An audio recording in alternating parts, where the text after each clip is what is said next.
Good morning, DJ and PK. It's 97.5, the KSL Sports Zone. Welcome in on a Tuesday morning. There's a lot of sports last night. I don't know how happy you are with the way it went. The Utes lost at Washington. Probably not surprised by that. They actually led at halftime, but Washington just wore them down in the second half.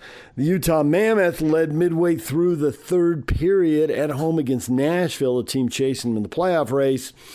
But then Nashville scored twice in about a minute and a half and rallied for a 4-3 win in those final 10 minutes. So that didn't go that good. And then you got the Los Angeles Rams. They spotted Atlanta a 21-0 lead at halftime. They trailed 24-3 early in the third, midway through early mid-third quarter. Rallied to tie the game and lost on a 51-yard field goal. I have to say, the all-world quarterback, Matthew Stafford, threw 3 picks, including floating one off his back foot for an interception. Now, is this loss really detrimental? They'll probably be the 6th seed now. They'll go on the road. They'll probably be at either Philly or Chicago to open the playoffs. And they could have been the 1 seed. They were 9-2. They were flying. They've lost 3 of the last 5 games. But this game, I don't know how serious to take this. They're on the road in Atlanta. They've got more than a half dozen players out, a couple tackles, a guard, a tight end, defensively, corner, safety. The list goes on. And I know everybody's beat up this time of year, but some of these results these last 2 weeks, there's going to be some fool's gold in here. People are resting guys, trying to get them healthy for the playoffs.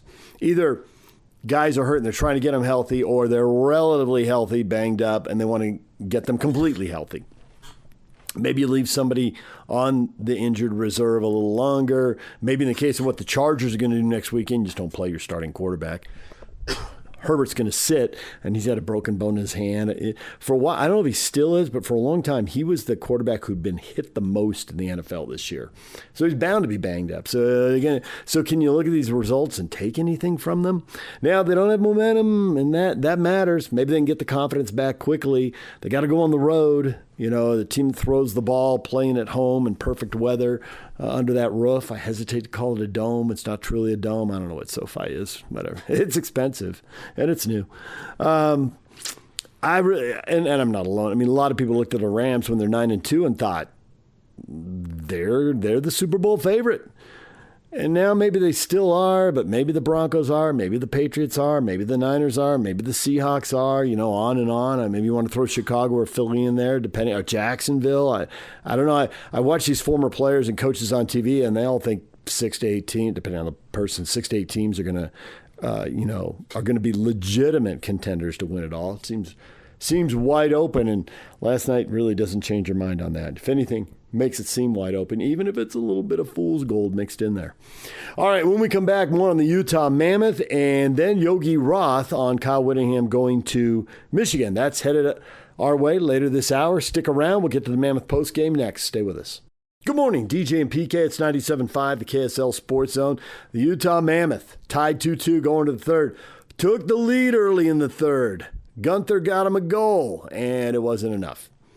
2 quick goals in the later stages of that third period give Nashville a 4-3 win on the road. Really disappointing. Just really, really disappointing loss for the Mammoth. Let's get to the best of the postgame show. DJ and PK, the Utah Mammoth held 3 one-goal leads, 1 in each period, but 2 goals in just over 90 seconds for the Nashville Predators. Tied at 3 and won it for 4-3. Pair of goals from future Hall of Famer Steven Stamkos, his 16th and 17th of the year, and Utah returns from the holiday break with their first action in 7 nights, falling 4-3 to the Nashville Predators. Utah got off to a great start in each period. Just 5:48 into the opening frame, J.J. Peterka got his 15th on the power play, and Utah was up 1-0. This way, Keller at the left point.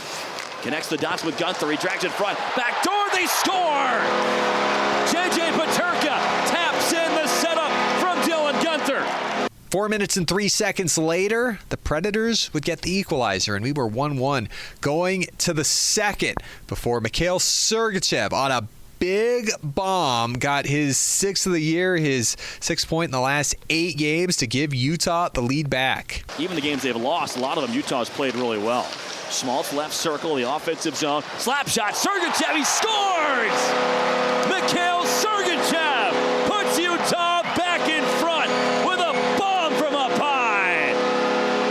Assisted by Sean Dursey, who has 6 points in the last 7 games, and Nick Schmaltz, who now takes the team lead in scoring with 33 points in 44 games. That lead lasted 4 minutes and 10 seconds before the Predators came back and tied us up again. On to the third, where Utah would find Dylan Guenther all alone, his 17th. A 2-point night for him, and the Mammoth get the lead back.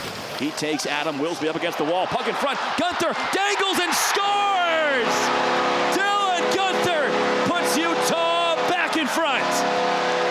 That lead would be Utah's longest of the night for 7 minutes and 37 seconds before Nashville got a power play goal from Stamkos, and then 1 minute and 37 seconds later, he gave Nashville their first lead of the night with 6:43 left to go in regulation. Mammoth had a couple power plays, including 25 seconds on a 5-on-3 power play, looking for their third 5-on-3 goal of the season, but unable to get that. Score stayed 4-3, and that's where it ends up. Nashville, who has now won 9 of their last 13, they return from Christmas break on Saturday, fell in St. Louis, and they get the Mammoth on their return from the holidays on Monday night by a count of 4-3. Let's hear from Mikhail Sergachev after the game, him and Sean Dursey as Utah's top D pairing, with Dursey back and healthy, has been quite the thing to watch for the Mammoth. Just the initial thoughts and frustration, maybe where did that come from that game? Yeah, obviously I thought we played better for the most of the game, and we just were sloppy on PK and the last goal there, and that cost us a game, I think. Got to be more focused in those crucial moments in the game. When a team like the Preds is pesky and sticks around, especially in kind of the retaliation with goals, what do you want to see more from your team in response? Yeah, more fight. I mean, we were in the fight, but we kind of felt like we got down on ourselves because we gave up a goal. We were up, and we thought we were going to win, and just got a little too high, and didn't defend twice there, and back on the back of the net, we're here. How can this team be better at consistently putting teams away when you're in a situation where you're leading by a goal in the third period? Yeah, as they say, you got to learn from your mistakes and not repeat them. But that's what we got to do. And we know what the problem is. We just got to work through it. And there's going to be some lapses and stuff, but we got to get into it and play much better there in the crucial last 10 minutes of the game. You spent a lot of time with Steven Stamkos. How clutch is a player like that, and what does it take to stop a player like that? Yeah, you saw it tonight. He is still one of the best players in the league, and he shows it every game. And what does it take? I mean, when you're on him, what is he going to do? There's nothing he can do if you're close to him and cover him, but if you give him one extra second, he's going to score. He's a pure goal scorer, pure winner. So, There were some bright spots, and one of the things we talked about a lot in the game was spreading the zone. What did you see just in terms of using that space from your group? Yeah, it was much better. We were controlling the puck in the ozone a lot. I want to see us shoot more a little bit and more traffic, but we're going to get to that. We were controlling the puck, and we were creating a lot, so maybe simplify at times. Yeah. Thanks, Sergey. Dylan Guenther with his 7th multiple-point game of the year, assisted on Utah's first goal, scored their third. Utah this year pretty successful when they get 3 or more goals in a game, 17-6 entering Monday night. Let's hear what Dylan Guenther said after the game. Yeah, I mean, you can't lose the little details. Those all add up, so I think, it's important to stay present. Okay. What do you want to see from this team in response to this game moving forward? I think just execution, honestly. I thought we outplayed them. They had a little bit of a push there when we went up, but I think just execution all over the ice when you get a chance, score it, passing it on the tape, just bearing down, I think. Sergachev talked about continuing to learn and turning that learning into action. I guess at what point does learning become action?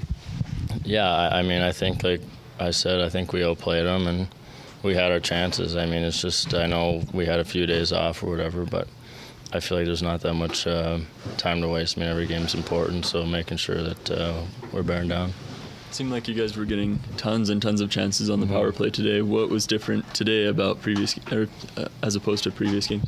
Power play snapped well. I mean, would have been huge to get one late there. Just get the building going. Would have had a lot of momentum, but I think it's just the work. I mean, outworking them. They were aggressive, and we got a lot of skill on the power play on both units. And when they're going to do that, just try to make plays. And I mean, we did that. It's just finishing them off. And for Utah head coach Andre Tourney, a lot to like. All the analytics say that this one on Monday was all Mammoth, but a couple decisions, couple penalties put Utah behind the 8 ball, and then they couldn't come back and tie it up once the Predators took their first lead of the night after trailing 3 different times. Frustrating. We played really good for a long stretch of the game at 5-on-5 on our power play, even on our PK, or one mistake big mistake on the PK. They had the broken stack, was 4-on-4. We should have been more aggressive, and we gave an opportunity for them to have a clean look from the slot. So that's unfortunate. And other than that, 5-on-5, I think we did a really good job defensively, but we need to find a way to, in key situation and key moment, and when push comes to shove, to be better. Can you expand a little bit more on what you would like to see out of your team moving forward, taking away from the good and the bad from this game, moving forward into that next stretch? We doubled them on scoring chance, so we did a lot of good, I think a little bit, it will be nitpicking if I go and say, hey, a little bit more of this, a little bit more of that. At the end of the day, like I said, we doubled them at 5-on-5 special team, so there's a matter of getting opportunistic, scoring big goal at key moment, and I think in the third we gave them 2 chances at 5-on-5, 1 or 2. So they were opportunistic, and they find a way to get the 2 points. So we need to learn from that. We saw a ton of really good scoring chances from the bottom 6, specifically that boot line. What have they been doing right that puts them in those chances to get through? I think they keep their game simple. They go with the net. They're predictable. They know exactly what will be the next play. They're on the same page on how they have to generate offense.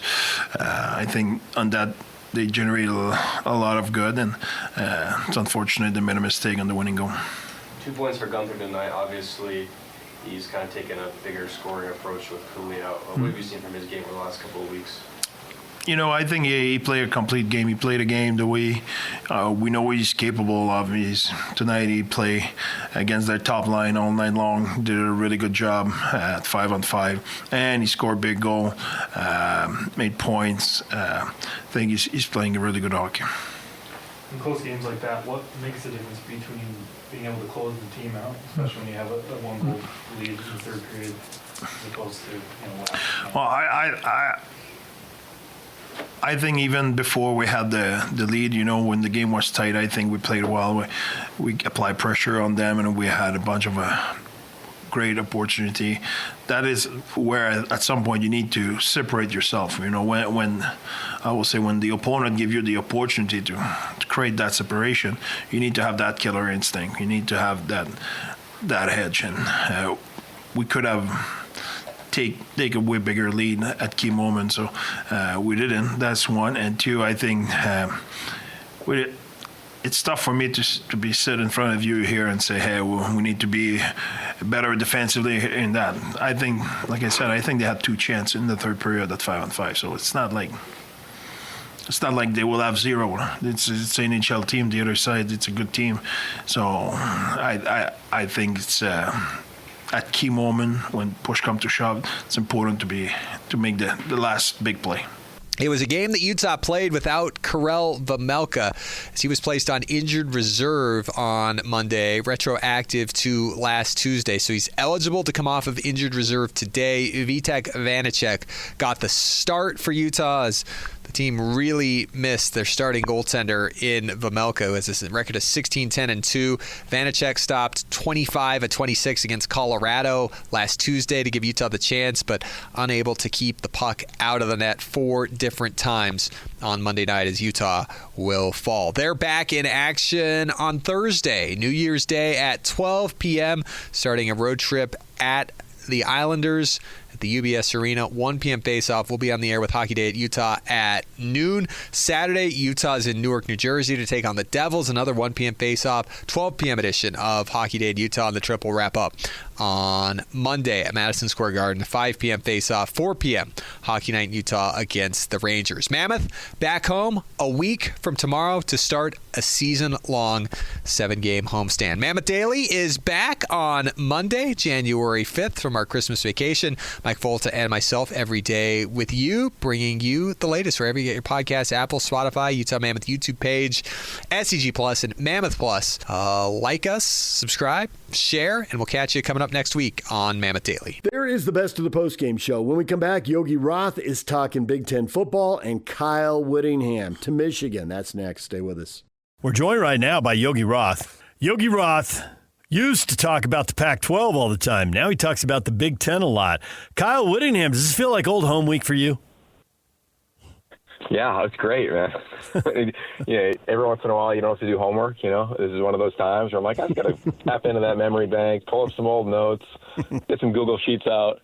But no, when it all shook out at Utah, and you guys know that, I'm sure, way better than I do, my first thought once the Michigan stuff broke was like, Kyle Whittingham, Chip Kelly. I was like, that'd be a fun duo. Like, run it back. Why not have something fun like that up in Ann Arbor?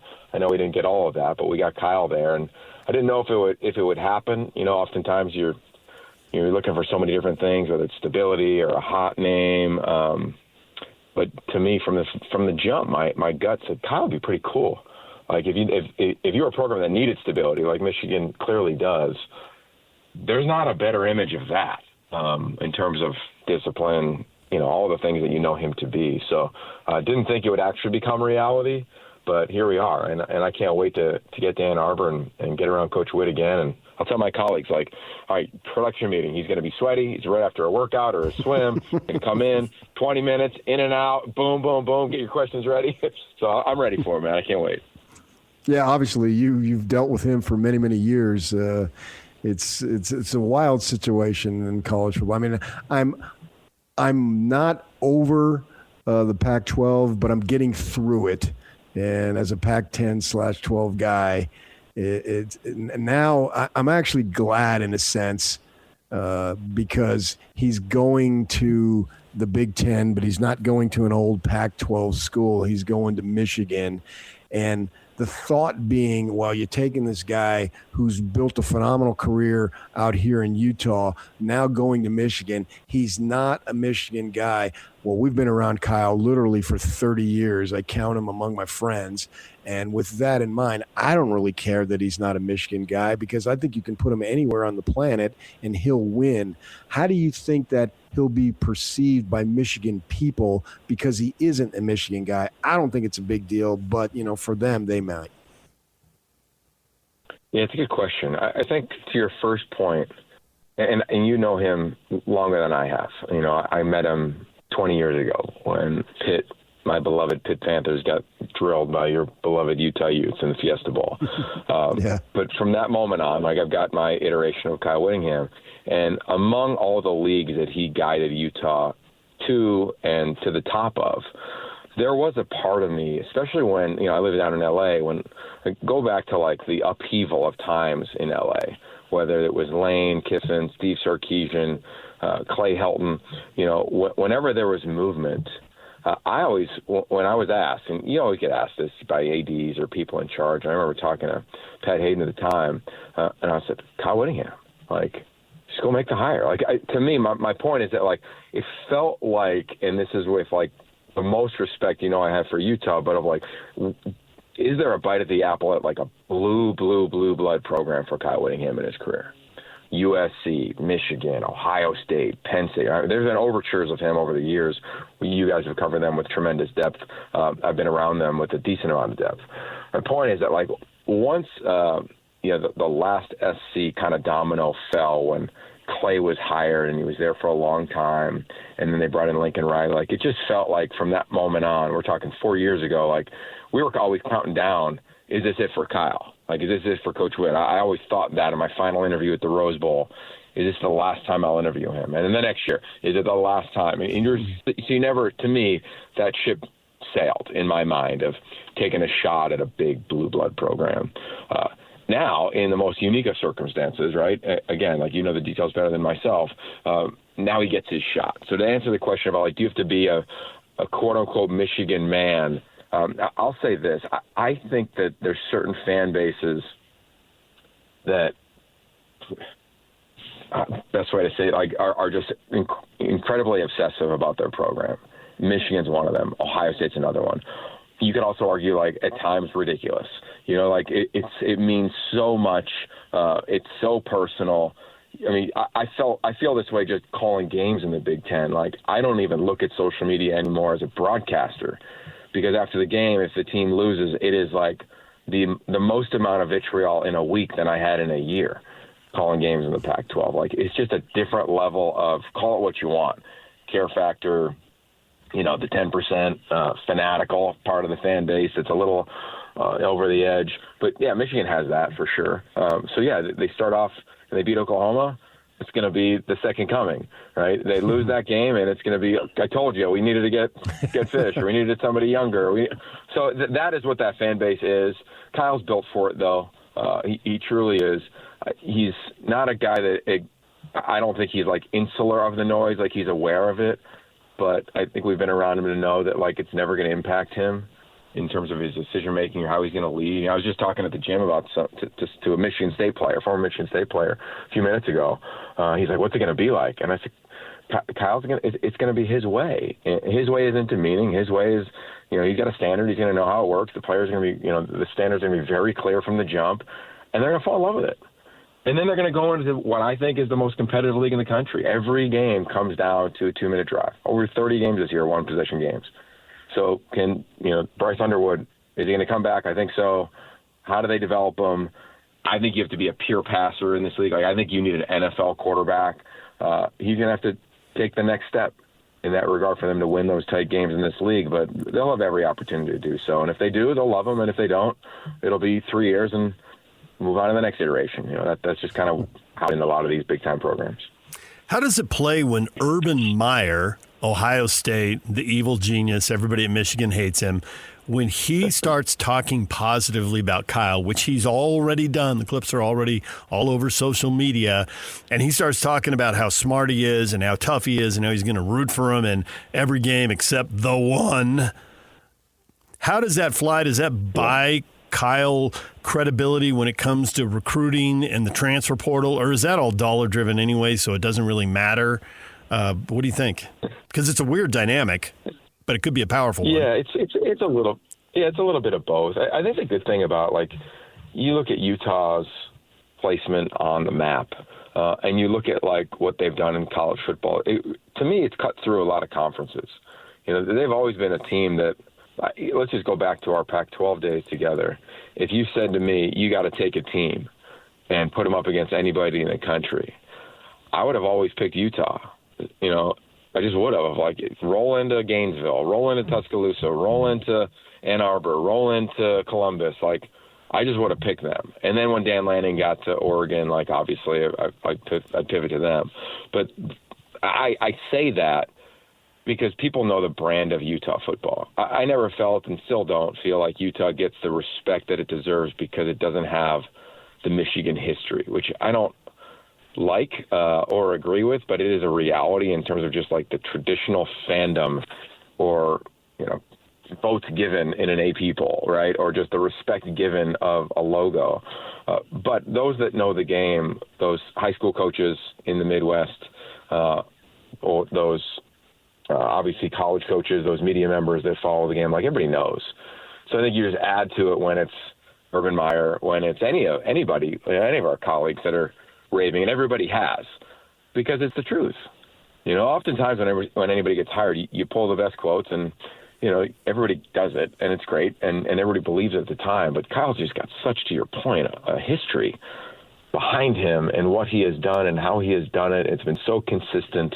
And if they could nail the offense, I don't know who, I know the rumors that are out there, but if he nails that, you could argue his style of coaching, the pedigree of his teams, the demeanor of his teams fits much better in the Big Ten than it did in the old Pac-12. Just based on teams don't score. I'm calling games every weekend the last 2 years, fellas, and it's 10-7 at the half, and I'm on fire. So I'm like, this is great. And you take a step back, I'm like, whoa. Each team's at 3 possessions, But that to me is built kind of how Kyle has always built his teams: special teams, toughness, defense, physicality, win up front, win in the trenches, then get an elite player to make plays at the end of the game. And I think this league is going to be fit for him. He's got a potentially premier quarterback. They have upgraded at wideout. They had 3 redshirt freshmen starting the offensive line. I don't think guys are going to leave. You get paid. It's a huge program. It's an awesome blue blood. You're bringing in a literal Hall of Fame coach. Everything I've heard at Ann Arbor is let's go to work. These guys can't wait. They got a bowl game, obviously, and then they get rolling on next season. One thing that we've seen, and I've actually loved about Kyle, is that when you start to praise him, he'll just always deflect and go to the players. It's all about the players. It's all about bringing in the right recruits. And we know what he's done, his ability. I was talking to Tom Holmoe the other day. I wrote up a story for the website that I write with. And, Tom played with him at BYU. And then, obviously, he went on to 49ers career and then in coaching. And he talked about, I think he didn't remember, he was either recruiting for Cal or Stanford. And he was on the sidelines at some high school in the summer and some 7-on-7. And there's a bunch of coaches there. And he looks on Kyle's sheet, and the names that he has written weren't the names that other guys had written, meaning that Kyle had the ability to see something in somebody and then see where they would be into the future. And I guess Eric Weddle might be the best example about that, but clearly he's made a living and a thriving living with a thriving program off the ability to recruit these kids that maybe other teams didn't see, change their positions or what have you. Now you go to Michigan and you can get the cream, right? Now, obviously that's been their bread and butter for many, many years. How do you think he'll do with these recruits that are, at least on paper, will be more accomplished coming into the program than what he had at Utah? Yeah, what a great question. Devin Lloyd comes to mind, so many. Yeah, there you go. Whenever there'd be a new coach that would come into the Pac, the old Pac-12, they'd always say the same thing to me, whether it's on the record or off the record, which is, we want to be like Utah. Meaning, when they offer somebody, we're going to offer them. When you see Utah on the schedule, it's a tough out. You better be dialed and ready or you're going to get drilled, and so on and so forth. Because of what you just pointed out, identification, development, edge, toughness, etc. Now, here we go into a totally new world, right? There's probably more 4 or 5-star players on today's Michigan roster than the last decade or last 5 years of Utah football. I know that sounds crazy, but it's probably true. It's the way that place has recruited. So, yeah, you're right. How are you going to manage call it what you want, whether it's overpraised or praised too early, overpaid, spoiled, all the iterations of however you want to describe, big-time recruits, because it's all fair. The good thing that I will say that Michigan has had from Jim Harbaugh through Sharon Moore, Biff Poggi, they haven't had a lot of those types of prima donnas, if you will. They've had big-time recruits for sure, but it's not like it's different in L.A. It just is, in terms of the skill players, the style, the whole thing. Ann Arbor is a pretty blue-collar community, at least from how I view it in my times that I've been up there. So I don't think it'll be as big of a deal. I also think really quickly players are going to understand what Coach Witt is all about. And to your point, I don't see him as a guy who comes in and is screaming my way or the highway. I think he's quietly, sternly saying, you're either all in or you're in the way, and this is how we're going to go win a national title. And this is how you're going to get to the NFL. This is how I've done it, and you already on paper should be more talented. So let's go to work, fellas. Like, he's just got a demeanor that we know is to the point, but he's not demeaning. I've never seen that. I've never been around him in that regard, and I've never heard from a player in that regard. He's highly respectful, and I think what I love about him the most as a coach is that he has adapted. I mean, we did the documentary series The Drive in 2015, I think it was, where we followed every part of Utah football, unearthed it, and it all didn't make air, but you got to see behind the curtain, and I was a producer on that show. So you're watching cuts, or you're there and you're filming things, or whatever it might be. And I can remember, like, a couple years later, the portal shows up, and Kyle's saying, if a kid decides to transfer or wants to test the portal, like, he doesn't see ya. And then I remember 2 years later, I think it was Mekhi Bernard dipping in and coming back, and he was like, I got to adapt with the times. Like, that's just not what it is. And I say the same thing with paying players and NIL and rev share and all of those things that are now part of real-life college football, especially one that has every resource you can dream of. I think it's going to be an absolute dream for Coach Whittingham in that regard. And I don't think he's going to have a problem adjusting to personalities, families, agent. Like, it's such a machine that if he can get it right, which I think he will, he's going to be fine. I mean, the fun part will be us observing who comes with him and who doesn't. Like, who managed the front office at Utah? Who's going to manage the front office there? Do they maintain the GM who's highly qualified? Like, I don't know if any of those details may have broke already today. But that's going to be the part of, like, do people want to be a part of Coach Witt and a shot at Michigan, or do they want to be a part of Morgan Scalley and the shot that you have at Utah? Both equally applicable to go to the playoff. How fun would it be if they were playing each other this time next year? I'd love it. Who wouldn't love that type of drama and just the cinematography around that bad boy? It'd be incredible. But that'll be the part of it. But I don't think five-star, big personalities, oh, my God, Kyle Whitty can't manage it. I mean, he'll be just fine in that regard. Let's not forget Cam Rising was a five-star quarterback who committed to Oklahoma, went to Texas, found his way to Utah, and away it went. Like, he can manage. I'm not worried about that one iota. It does appear, Jay Hill, defensive coordinator at BYU, who everyone here has very high regard for, and everybody here already thinks, man, he could succeed Kyle if this goes well. If it doesn't go well, then they blow it up again, and who knows. But if it goes well, Jay had an awesome run at Weber State. The more you get to know him and the more you dig into that, the more you'll be fascinated, Yogi, because you're a football guy and he's a football guy, and you two will probably click if you haven't already. But Jason Beck on offense, and that offense, 41 points a game. Now, twice they ran into a defensive line that they couldn't – well, once at Texas Tech they couldn't move them at all. And BYU they kind of sort of could, but they blew it on fourth down and couldn't convert some big fourth down plays. And I'm curious if you watch that offense and if you think that it was because they had the Outland Trophy winner at one tackle and a first-round draft pick at the other tackle and three seniors in between them, or – if there's something Jason Beck is doing using the fly sweep, the handoff, and the quarterback keeper as kind of a triple option, a different looking option, but an option nonetheless.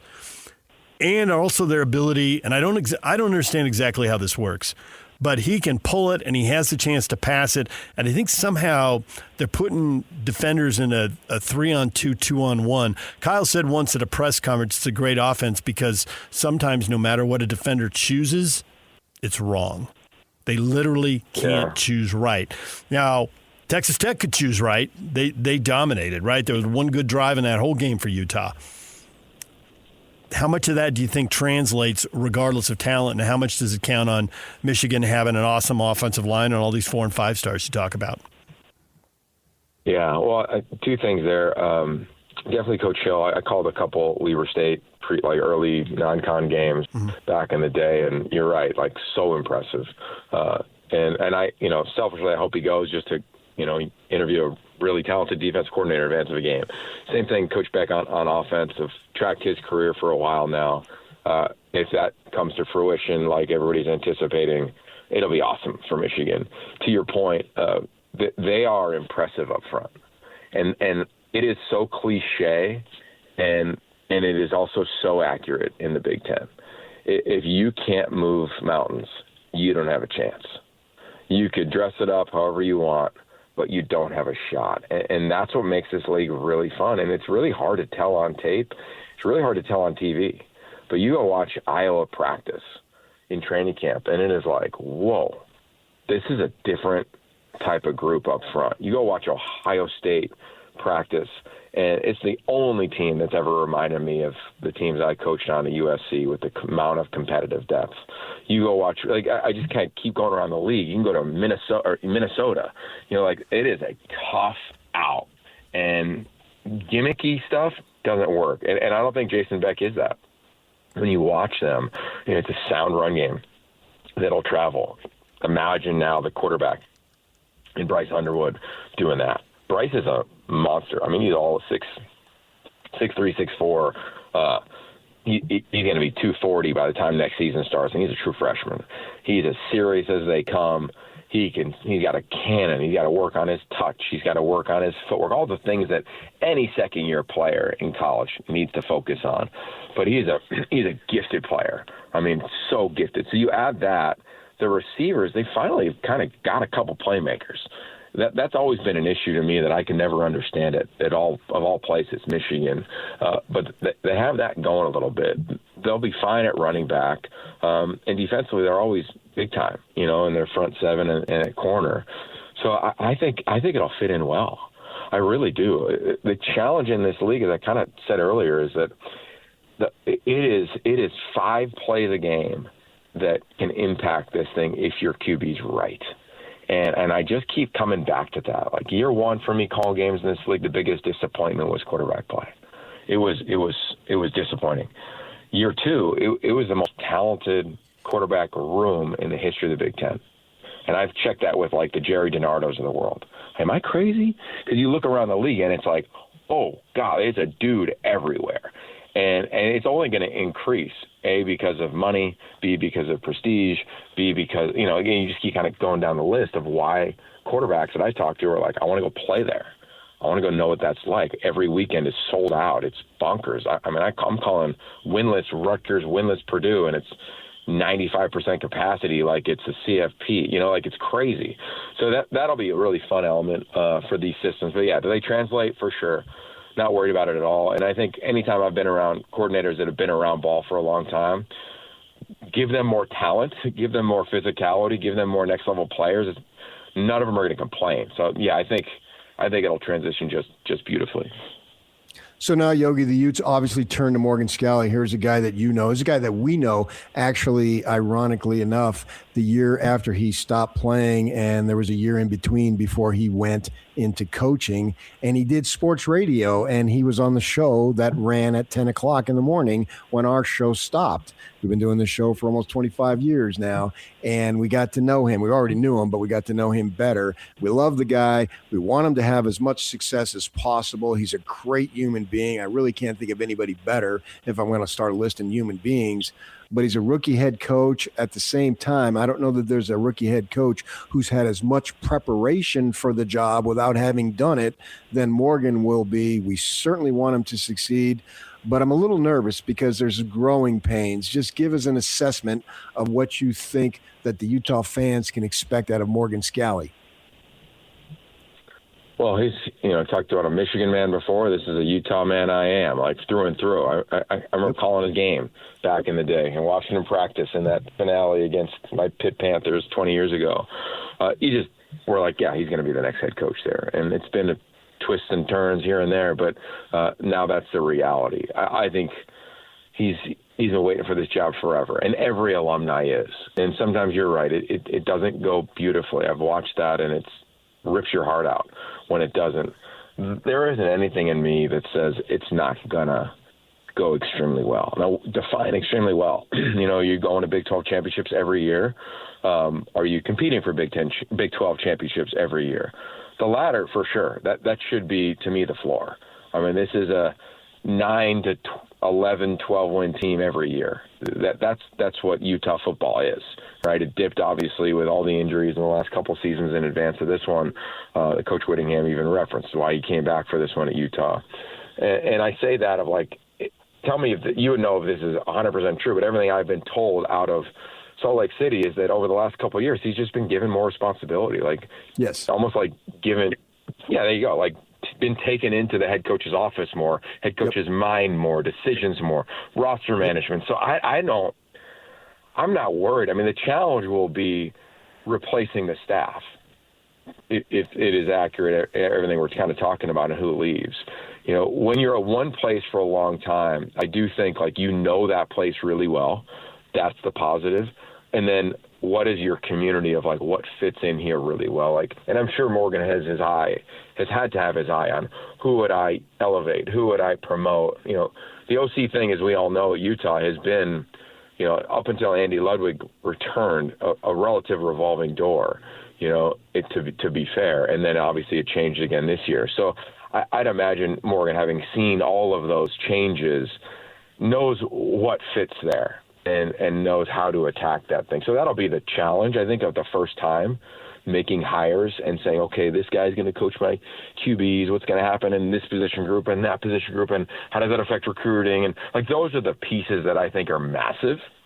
You know, being, I think, into the head coach's office is one thing.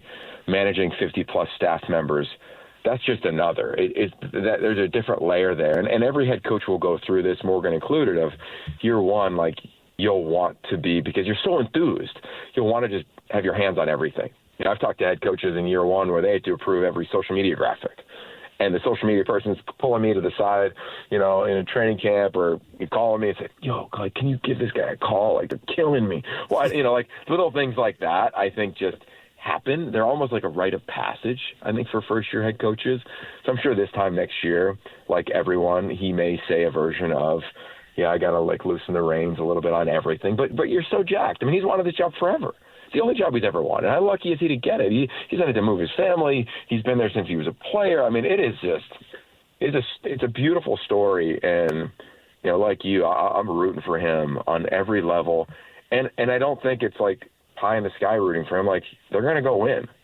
You know, they're going to go win big. And he should, in 20 years from now, make his decision if he wants to step down and shut it down and call it a career. How lucky would Utah football be if that was the case and they had that type of stability?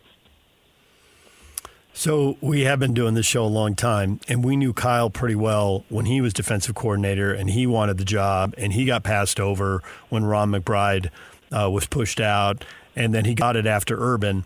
And he started, to your point about learning curve, Yogi, he was 16-13 after 2 years and a month. It was a struggle. And that 13th loss, they got shut out like 27 or 28-0 at UNLV by a not good UNLV team. And I remember asking PK after the show one morning, we talked about it all morning, I asked him off the air, I'm like, I thought Kyle was going to be a great head coach. And now he's sitting here, I'm like, is he going to make it? And PK looked at me, he thought about it, he took it very seriously, and he says, it's 50-50. And Kyle, from like that game on, went 41-7, and the Sugar Bowl was in that run. And I mean, 41-7. So to your point, you got to figure some stuff out. I mean, obviously the challenge is under those rules in the Mountain West versus under these rules in the Big 12. It's a little apples and oranges. But what doesn't change is there are new challenges, and Morgan's got to figure them out. And how long that takes, a week, a month, a year. Urban Meyer seemed to figure stuff out pretty quick. It never took him very long, but he's Urban Meyer. So we'll see what Morgan does. Yeah, well, he also had a shot at Bowling Green. Yeah, but he went 9-3 his first year at Bowling Green, so or 8-3. Yeah, you're right. You're right. Yeah, and he's a Hall of Famer. So you're right. Like it's like I could recall, and he wouldn't mind me sharing this, but you know, I met up with Deshaun Foster the other day, and Deshaun's been a dear friend forever. He got a chance to coach his alma mater. It was weird circumstances how he got the job. Right, had to keep a bunch of the guys on the staff, and then, you know, gets fired at, you know, less than a month into year two. And I just say all that of like, I don't anticipate that happening to Morgan Scalley by any stretch of the imagination. But what Deshaun and I often talked about was like the pieces that you have to put together, like really have to fit. And they don't just have to fit in your mind. They have to fit within a fiscal budget. They have to fit within a conference. They have to fit within a recruiting footprint. They have to fit within just personality traits. Like there's so many things that are far beyond, can this individual call plays? Can this individual motivate young athletes? Like there's so many things that go into the dynamics of a staff go into the dynamics now of these programs. I mean, he's a CEO of a Fortune 500 company. You know, that's just what it is. And his board is everybody who's paying for the NIL, including, you know, Mark Harlan and president and so many people. But I think that because he's been in these rooms with Kyle for so long, and he's got such a network of highly successful people in his life, whether that's the Eric Weddles that he played with, whether that is Urban Meyer, who he played under, you know, like I just think that he's going to be able to, and knowing Morgan, not as well as you all do, but I've known him for 20 years now. Like he's not going to be one of those guys, I don't think, that's going to have every answer. I think he's going to be able to say, you know what, let me take a beat on this.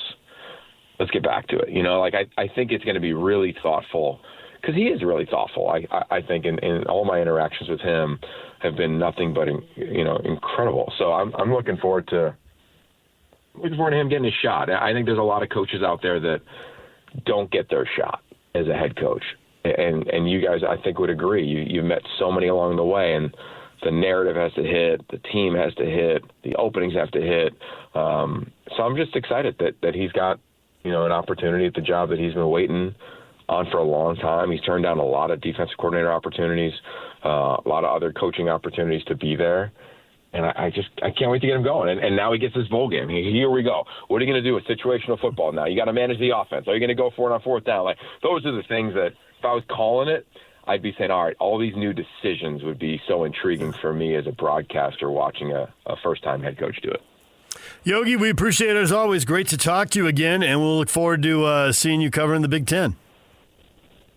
Hey, maybe this will bring us back together. You know? Right. I always love talking to you. Thank you, Come on, Yogi. there's a chance. There's a chance. There's a chance. Right, There's Yogi Roth. When we come back, what is trending? The headlines are coming up next. Stay with us.